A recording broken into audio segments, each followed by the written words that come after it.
Et là, nous comprenons dans ce passage que ce n'est pas un homme qui bâtit l'Église. C'est Jésus lui-même qui bâtit son Église. Et l'Église bâtie par Jésus ne peut être renversée par les hommes. L'Église bâtie par Jésus ne peut être renversée par les sorciers. L'Église bâtie par Jésus ne peut être renversée par les attaques mystiques. Parce qu'elle est fondée sur le roc de la personne de Jésus-Christ de Nazareth. D'où il est important que nous, en tant qu'enfants de Dieu, nous devons connaître notre Dieu. Nous devons connaître notre Seigneur. Nous devons le connaître pleinement. Pleinement. Parce que notre Seigneur est puissant. Notre Seigneur est vivant. Frères et sœurs, il est important de connaître Jésus. Il est important de connaître Jésus. Voilà pourquoi l'Église aujourd'hui, on a l'impression qu'elle est devenue faible parce qu'elle ne connaît pas son maître. Elle ne connaît pas son maître. Elle ne connaît pas son Seigneur. Lorsque l'Église connaît son maître, lorsqu'elle connaît son Seigneur, elle est solide, elle est rassurante. Elle est pleine d'assurance.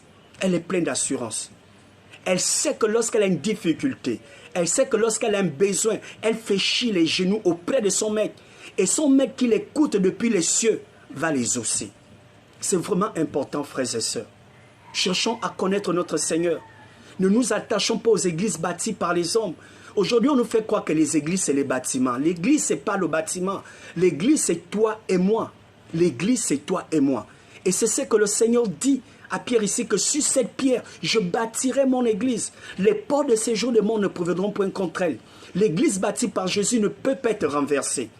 L'église bâtie par Jésus ne peut pas être renversée. Je nous exhorte vraiment. Cherchons qui est réellement le Christ. Cherchons qui est réellement le Christ. Cherchons à avoir la révélation, le réma, qui est notre Christ. Dès qu'on a la révélation de Christ, frère, je vous dis qu'on ne peut plus être ignorant. On ne peut plus avoir peur. On ne peut plus hésiter de servir. Et notre service sera un service efficace.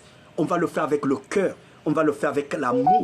Et nous sommes rassurés qu'après cette terre-là, nous rentrerons au ciel. Parce que tous ceux qui ont la révélation de Christ, ils ont leur place réservée au ciel. Ils ont leur place réservée au ciel.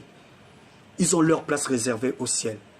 Et forçons-nous, frères et sœurs, méditons vraiment les Saintes Écritures. Ne nous contentons pas seulement de l'évangile qui est prêché. Méditons, faisons comme le peuple de Bérée, qu'après que Paul leur enseignait, ils examinaient encore eux-mêmes les Écritures. C'est vraiment important, frères et sœurs. Que Dieu vous bénisse dans le